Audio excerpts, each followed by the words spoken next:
Okay, welcome back to IELTS Speaking 7.5. Again, it's a higher level course for reaching more advanced levels of spoken English. For anyone above a 6, actually, this can be a very, very useful course. So, Lesson 14, Part 2, Advanced Answers. We're going to be talking about, once again, a long turn, a monologue, how to improve that. And I'd like to emphasize again, I know I say this at the beginning of every lesson, but it's because it's very important. The logic of your story is key to feeling confident and delivering a good answer. The task bullet points are really a guide to help you with your logic. They usually follow a similar pattern and they help you in your preparation stage. Let's start with a real question and train ourselves from there. Right, part 2 question, a place. Describe a beautiful place of interest you once visited. Very common question in the IELTS speaking long turns is a place, often a beautiful place. A place with water, a place in the countryside, a place you went on holiday, a place. A beautiful place of interest you once visited. So you can describe any place that you feel comfortable describing. So choose what you describe best. So try to combine different types of places. In this way, when you're preparing and training for the IELTS, you can cover pretty much any place you're asked about. So describe what you feel most confident with, but try to combine different types of places. For example, a building, a natural place, and things about cities and towns, vocabulary and lexis and descriptions about cities and towns. You can combine all of these.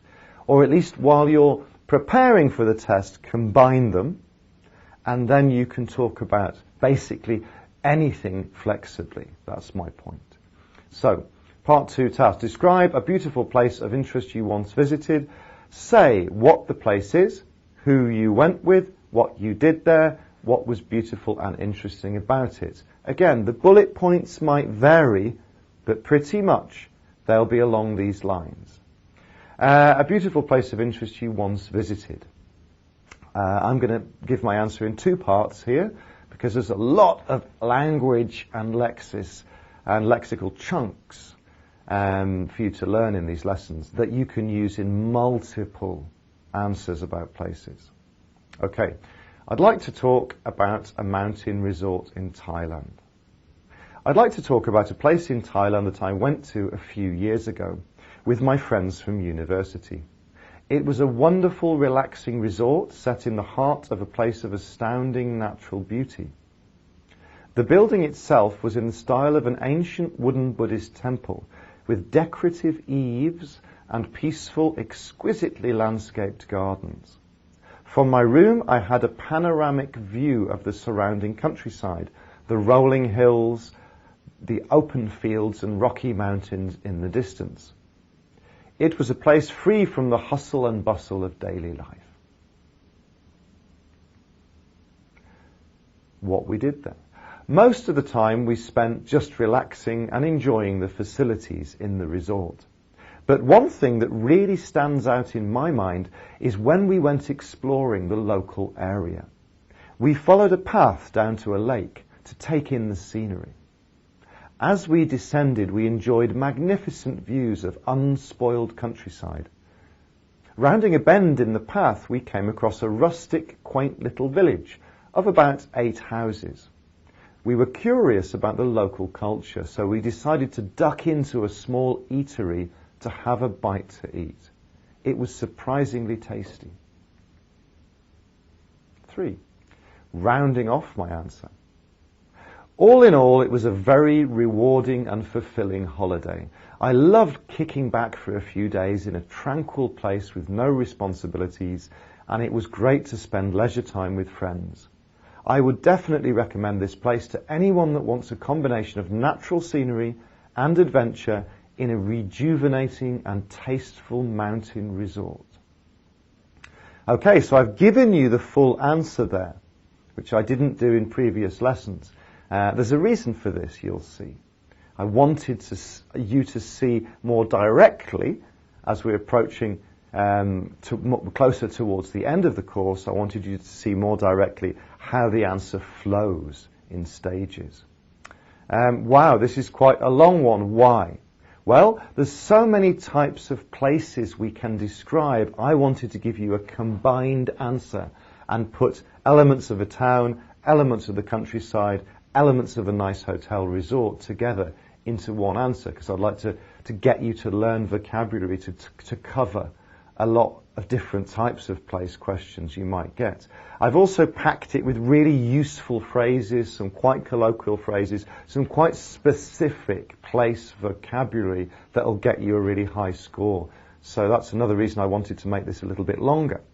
So get ready to make notes. There's lots of useful lexical chunks in this lesson. You can memorize them, use them in multiple different types of IELTS speaking test advanced answers for a higher score. So, going back to the start, describe a beautiful place of interest that you once visited.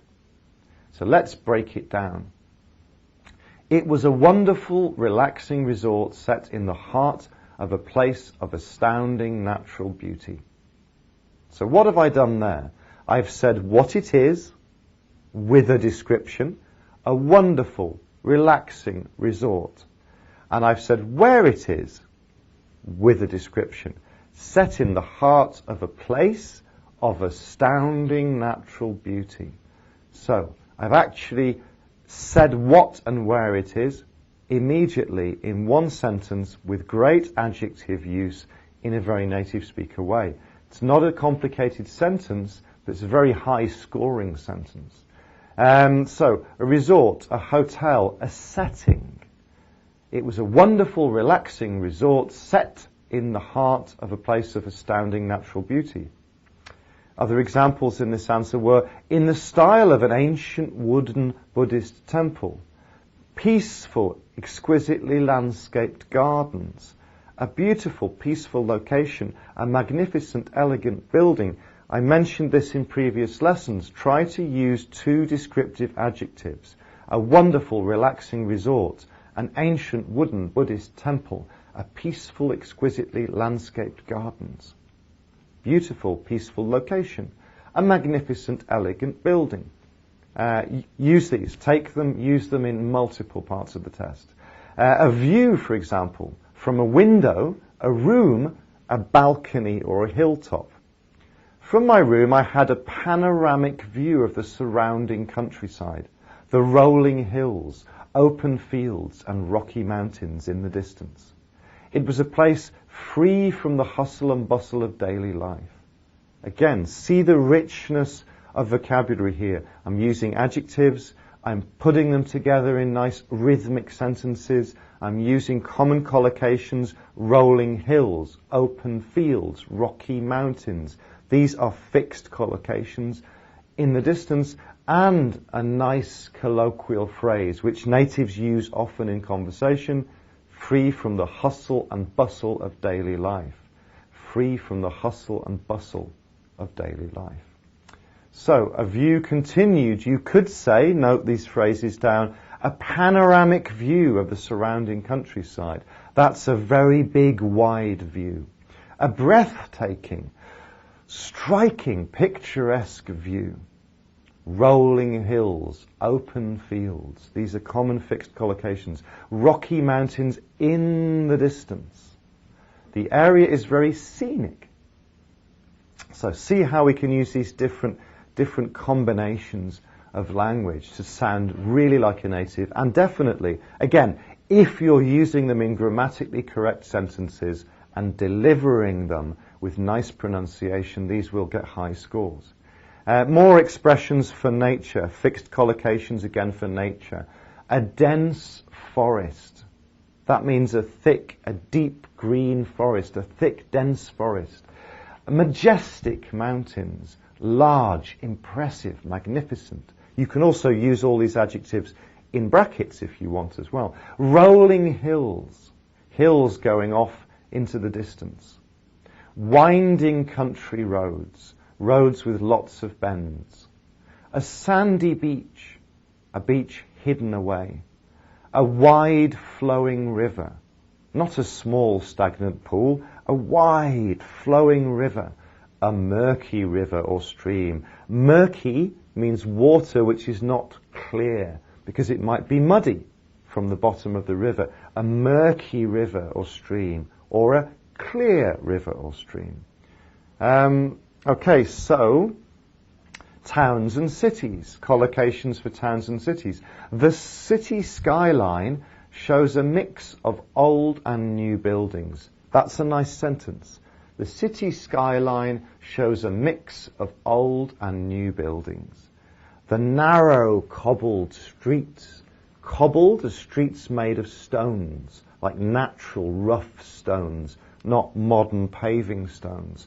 The narrow cobbled streets of the old part of town contrast with the skyscrapers and modern architecture of the CBD.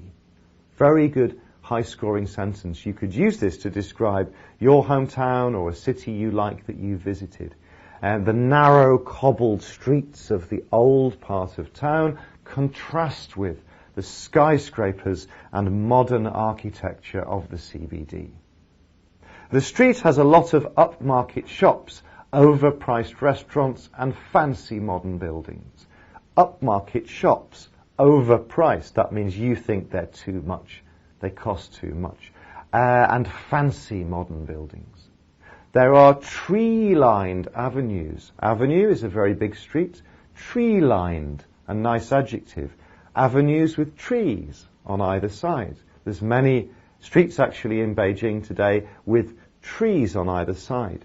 Many cities have big main roads with lots of trees on either side. Say this, tree-lined avenues.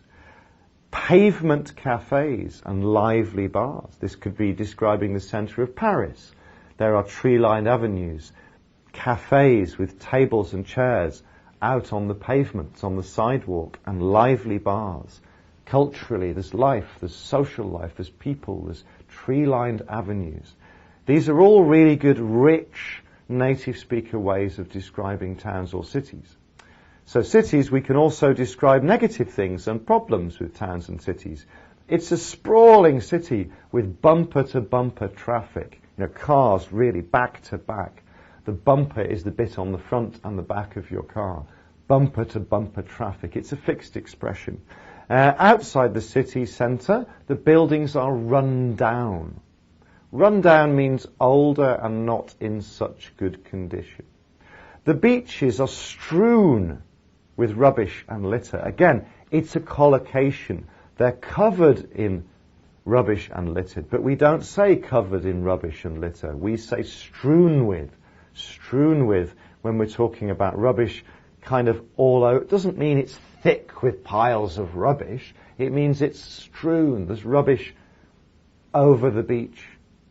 The beaches are strewn with rubbish and litter. The outskirts, the edge area of the city on the outside, the outskirts of the city are mainly industrial zones, where there might be factories that make cars or power plants or steel works. The exhaust fumes from the traffic pollute the air. The exhaust fumes from the traffic pollute the air. We may also talk about weather. A day of unbroken sunshine. It was sunny all day. There was no break from the sun. It was unbroken, beautiful sunshine. A scorching hot, baking hot day. Again, very native speaker, less common lexical items. Less common for candidates and students, but very common for an educated native speaker. Very common for an educated native speaker. Scorching hot, baking hot day. A cloudy day with occasional showers. Occasional rain, light rain. Don't say light rain, say showers. A day of clear skies and crisp white snow. Maybe it's snowing. Crisp is a very positive way to describe fresh snow on the ground. A day of clear skies and crisp white snow. A day of driving heavy rain. Driving heavy rain. That means rain that's really driving hard from the sky. A day of driving heavy rain, light showers, as I said before.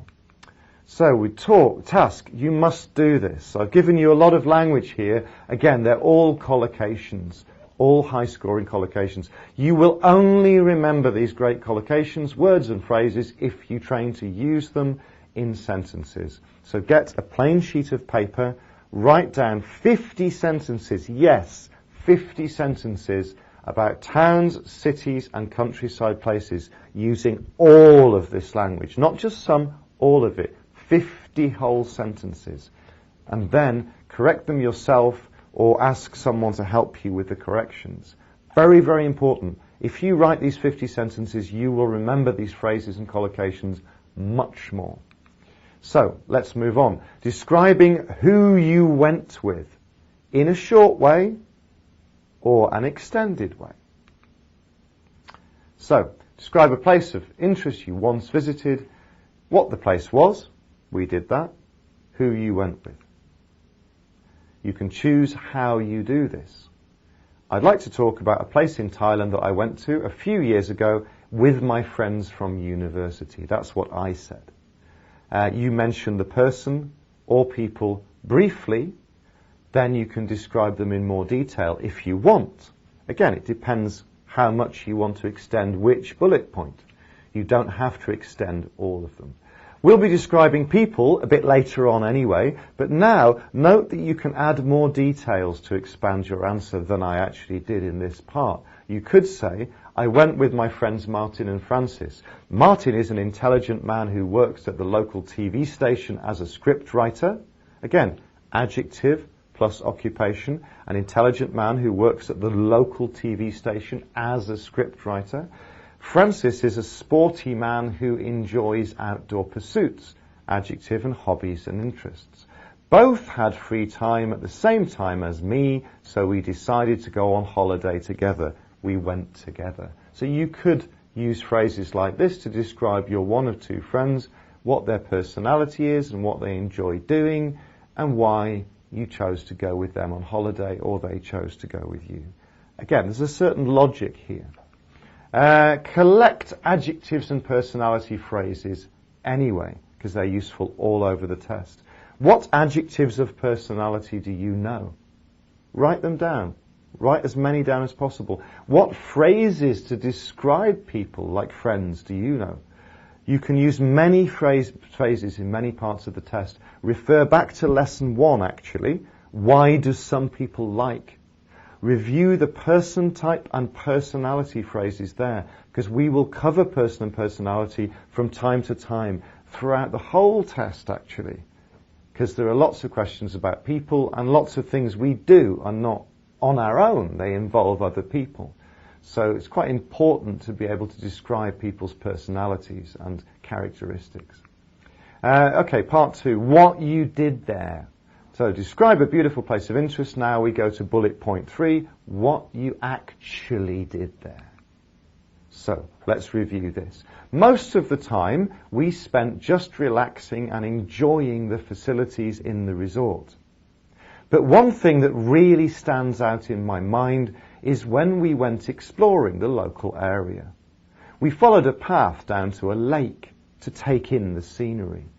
As we descended, we enjoyed magnificent views of unspoilt countryside. Rounding a bend in the path, we came across a rustic, quaint little village of about 8 houses. We were curious about the local culture, so we decided to duck into a small eatery to have a bite to eat. Okay, I'm cutting this short now. So see the words in bold, see the phrases in bold there. So let's discuss those. Most of the time we spent just relaxing. So let's focus on past tenses. Got to get those simple tenses right, because otherwise you will just stop yourself getting beyond a 6.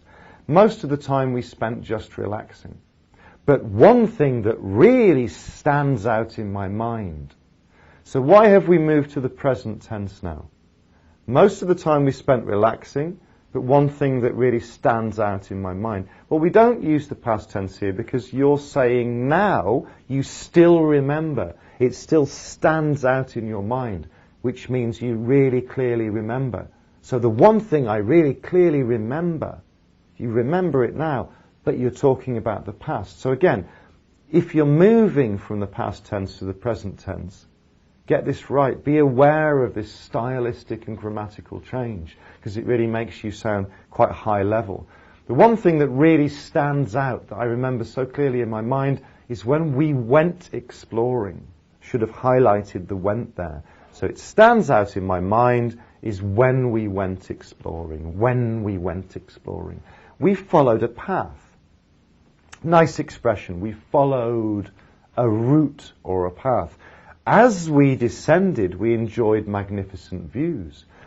Put the listener in the moment with you. It's a very good psychological technique as well to get the examiner to kind of like you more, actually. Put the examiner there with you. As we descended, we enjoyed magnificent views. So we're still using the past simple. As we descended, we enjoyed magnificent views. But it sounds more immediate because you've said, as we did this, we enjoyed this. Rounding a bend, we came across, we saw, we found. Rounding a bend, rounding a corner, going round a corner. Again, it sounds more immediate. You're putting the listener in with the action. We were curious about the culture, the local culture, so we decided to. So you can say, we were curious about da-da-da, so we decided to. We were curious about the history of Shanghai, so we decided to visit the museum. We were curious about the gardens the emperor may have lived alongside, so we decided to visit Jinshan Park. It was surprisingly tasty, describing the food. You could say it was surprisingly tasty because it's new food. It was a nice surprise. Or because you didn't expect it to taste nice. There's a little nuance there. So show awareness of this more sophisticated vocabulary. Write down all of these phrases, not just the ones in bold, but all of these phrases, and think about how you can use these in your answers. So storytelling phrasing. So some of the phrases I've explained to you here are really like telling a good story. Like I say, getting the examiner into the story, getting the examiner to like you and feel that you're interesting them with a good, well-spoken story. Useful past tense phrases. Most of the time we spent just relaxing. As we descended, we enjoyed magnificent views. We were curious about the culture, so we decided to. Remember these expressions. Other examples with the same structures. Most of the time we spent lying on the beach. As we walked down the beach, we enjoyed the sea breeze. We were curious about the local village, so we decided to go to visit it. See, I'm using the same structures, but in different phrases to describe places and what we did somewhere. So do use these and take these examples and write your own examples using these template structures. So task, write sentences of your own, like I just said. Most of the time we spent plus ing. As we, past tense verb, we enjoyed. We were curious about something, so we decided to write 3 examples of your own. Just practice this structure and use it flexibly. It's very, very useful. Okay, another useful structure is this. After rounding a bend in the path, we came across a rustic, quaint little village. Notice again 3 adjectives. Rustic, quaint little village. Rustic, quaint little village. After rounding a bend. So after doing something, we came across, we suddenly saw or found. After doing something, we came across. After doing something, we, past simple. So after finishing dinner, we went to explore the town. After returning from the beach, we decided to have a drink. After eating in a local cafe, we had an early night. Great structure. Really, really, really, really native in telling a story or telling a friend about something you did on holiday. After doing, we, past simple. Part 2, task, describe a beautiful place of interest you once visited. The last part, the last bullet point. What was beautiful and interesting about it? Well, let's have a look how I round off my answer. All in all, it was a very rewarding and fulfilling holiday. I loved kicking back for a few days in a tranquil place with no responsibilities, and it was great to spend leisure time with friends. I would definitely recommend this place to anyone that wants a combination of natural scenery and adventure in a rejuvenating, tasteful mountain resort. Conclusion logic, a more advanced conclusion.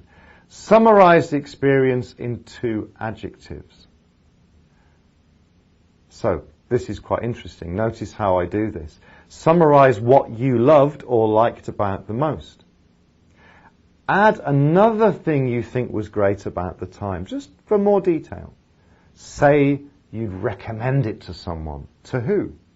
So, this is a nice logic. This is a nice template step logic for your conclusion when you're rounding off your long turn, if you have time. Summarize the experience in 2 adjectives. Summarize what you liked the most about it. Add an extra thing you think's great. Say who you'd recommend it to. Let's examine that in more detail. It was a rewarding and fulfilling holiday. Rewarding and fulfilling holiday. I loved kicking back. Kicking back is a great colloquial phrase that means relaxing with no responsibilities. It was great to spend time with friends. It was great to spend leisure time with friends, free time with friends. I would definitely recommend this to anyone who enjoys the country, anyone that enjoys a resort, my friends and family, my colleagues, I would recommend a place to anyone that wants to do an activity, or wants a pleasant, relaxing trip, wants a wonderful experience, wants an exciting sporting holiday. Again, take these structures, manipulate them, use them. You only have to put in some of your own ideas and you've got these great native-speaking, high-scoring structures that I'm giving you here that really sound native. Pronouncing your ing endings is quite important. It was a rewarding, fulfilling. It was not rewarding. Some people don't finish the ends of their words, and I think that you do this sometimes because you try to speak too fast. Secondly, because it's kind of hard to speak another language and pronounce the words totally neatly and correctly. Rewarding and fulfilling experience. But make sure you do it. The first key is to slow down a little bit. It was a rewarding and fulfilling experience. We spent the day kicking back and relaxing, kicking back. So you can't use a nice, good phrase if you're going to mispronounce it, because then it will sound, it'll not be understood possibly, or it will sound bad. So get with that pronunciation. We spent the day kicking back and relaxing. Notice how we say kicking, we say back, we say relaxing, but we slide the and relaxing. But our D on the end of and is very light. Why? Because we tend to emphasize and pronounce the content words, the main meaning words, the verbs and the adjectives, not little words like and. But we still have to say them clearly, but we can de-emphasize them a little bit. Especially as a non-native speaker, it's important to make sure these final consonants, the ing with a hard G, are pronounced. At the same time, think about the word and sentence stress, as I keep saying, and the pace with which you speak. Listen. A place in Thailand. A place in Thailand. I'm listing here common pronunciation errors that are studied, that lots of Asians, Chinese, will have problems with, actually. A place, ace in Thailand. So the difference between a and I. A place in Thailand. These have to be very differently pronounced. A place in Thailand. A relaxing resort. Astounding natural beauty. Astounding natural. Astounding natural. Surrounding countryside. surrounding countryside, surrounding countryside. See, the spelling can be quite confusing. But I know you're generally quite good at understanding the phonetic alphabet, which is why I don't bring it up. But I'd just like you to, just in this lesson, see how I'm pronouncing these words and how that matches with the phonetics. Building, building, building, it's a little I. It's not, we don't even try to pronounce the U. We don't say it. It's literally building. Style, like Thailand, style, isle, Thailand, style.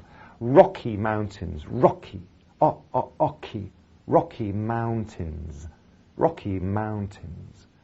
Rocky hills, rocky hills. So mountains, hills, hustle and bustle, hustle and bustle, hustle, hustle and bustle. Okay, so practice these.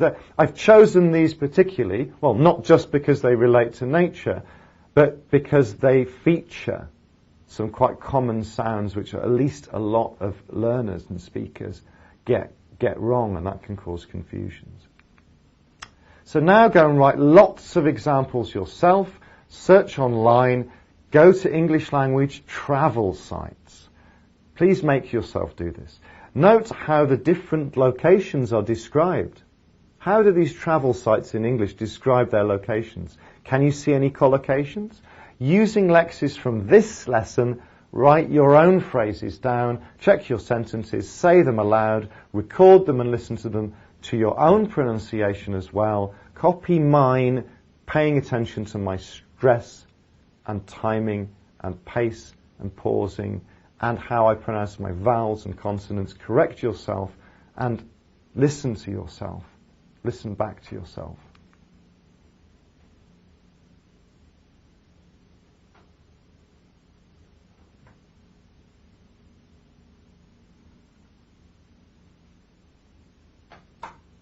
Okay, so we've got a task here. A beautiful place template. So this is a template I'd like you to use when describing a beautiful place. Again, like I said, the bullet points in the exam will vary, but they'll cover a basic logic, and it's only to help you with your logic and preparation. So think about this template in this way. What the place is, who you went with, what you did there, and a conclusion, following my conclusion framework earlier. Following my conclusion framework earlier. So do this, make notes, get a big piece of paper, write this table down, make a lot of notes, and plan your structure. Then use the template to plan answers, which I'd like you to write down. Describe for me, please. So 3 monologues. This is a big homework. 3 monologues I'd like you to prepare. A countryside location you once visited, a holiday that you especially enjoyed, and a trip you made with friends or family when you were a child. Use the advanced high-scoring collocations and lexis we've learnt today, and please get your grammar right and your tenses. Really focus on this. Think about, after you've planned and written your answers, how you're going to speak this out, how you're going to put your paces, your pauses, your emphasis, your vowels and consonant sounds. Right, thank you very much. That's the end of lesson 14. I'll see you soon in lesson 15.